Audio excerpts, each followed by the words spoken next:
Right, everyone. I've been speaking with Senator Sani, author, playwright, human rights activist, and politician.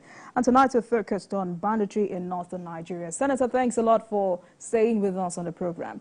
I want us to talk about accountability in the security sector. But before then, I mean, from your own perspective, why has it been difficult for the top leaders of these bandits to be caught and executed? Is this a matter of the judicial system? Well, like I've said, I knew very well that there were successes in terms of eliminating these bandits in the battlefield, the bandits leaders in the battlefield. But like I've said also earlier, I knew that government or security agencies are being very careful when it comes to the human rights aspect of it, because when people see corpses of people that have been killed by bandits, everyone knows that this is a criminal act by bandits.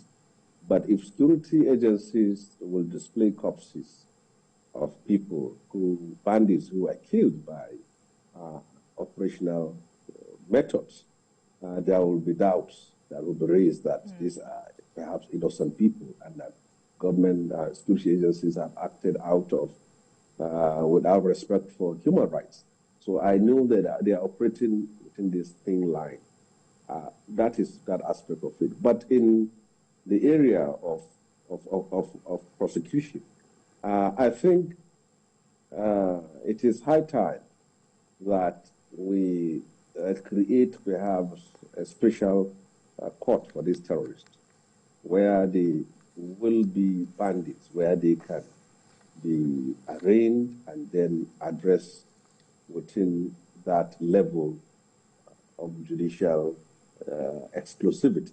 So I think it is very important that we do that, because when you allow them to move through the normal judicial system, it takes a long time for such things to happen. And at the end of the day, there may even be political pressure here and there for them to be released. And some say some have repented that they are ready to change. All these problems can be addressed if we can make that specific reform, so that these courts will be specifically for terrorists and bandits, and then action can now be taken on them.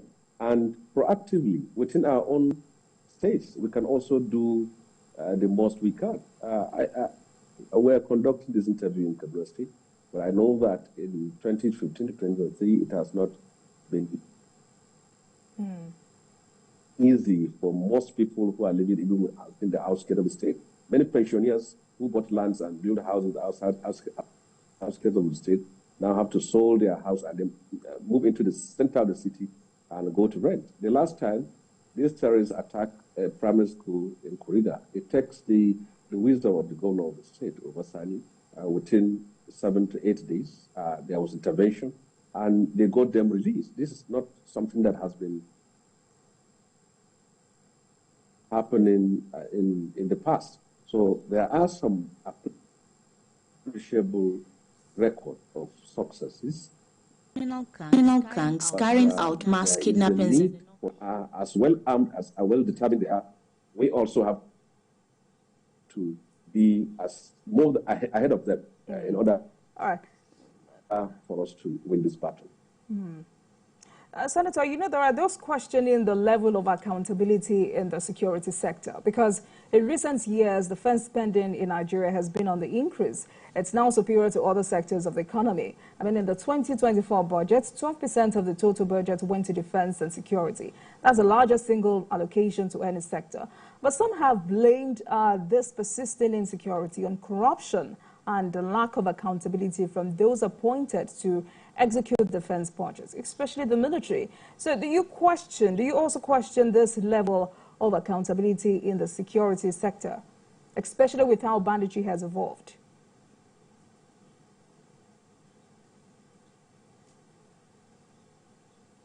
Senator, can you hear me? Did you get that question? Can you hear me?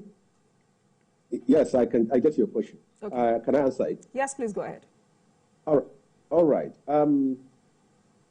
If we go back to what happened in the past, There was a chief of army staff, the person of General Tahiru, who died as a result of a plane crash in Kaduna. When he took office, he said he met nothing and that his troops are complaining of no money, no welfare, no food. Those in the front line have been deprived of what is due for them. And this was after we, as National Assembly, approved hundreds of billions for defense.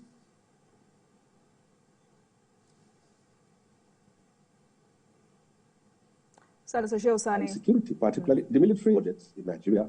I think yes, can you hear me? Yes, I can. Please go ahead. Yeah, military or security budget is one of the well-funded budgets. It's maybe second to INEC or other agencies of government. We knew that at a certain time during Buhari regime, he even circumvented due process and gave out contract for the importation of Tucano jets to Nigeria. And unfortunately, we also had it. One of the former Minister of Finance said it, that apart from money she approved within the budget, there are also the army chiefs there at that time who also go to the president with a file for them to approve some money for them that is even outside of the budget. So I don't think finance is the problem for our security agencies. Corruption is actually the problem, because I can't see a situation where the budget of the military or security agencies is almost funded to 95%, and then those who are on the front line are complaining of being underfed and being underarmed. You ask yourself, where is all this money going? The budget of Niger Republic and Chad and Cameroon and Benin Republic is less than the half of the budget of Nigerian army or Nigerian security agencies, but they don't have the problems which we're having. So even Senator, pumping money, and that reminds me, because you've talked about corruption, that reminds me of an incident that happened in July.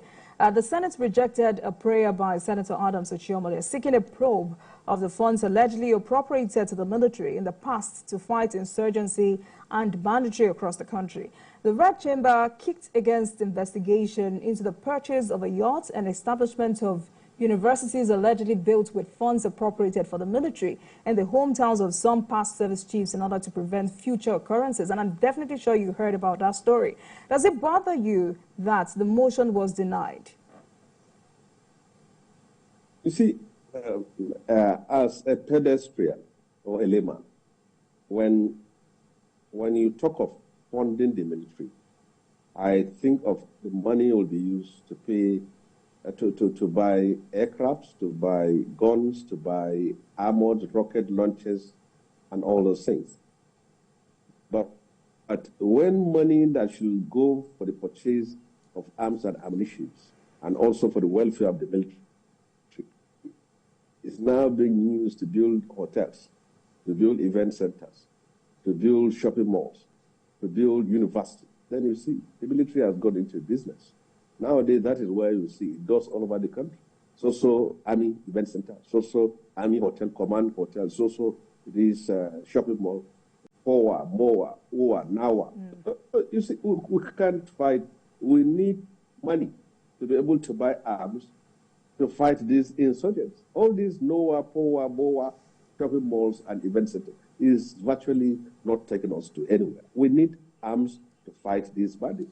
The level of weapons these people are using to fight, our military even doesn't have it.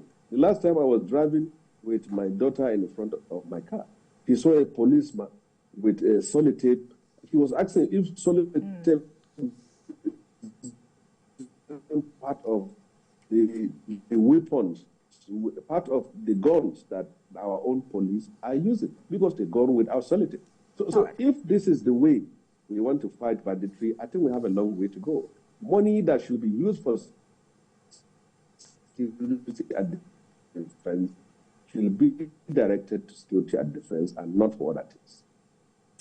All right, thank you so much for joining us tonight. I must appreciate your robust perspective on this very crucial matter, and we hope that very soon banditry, terrorism become a thing of the past in this great country. Thank you so much for joining us tonight. I've been speaking with Senator Shehu Sani, author, playwright, human rights activist, and politician. Thank you so much for your time tonight, sir.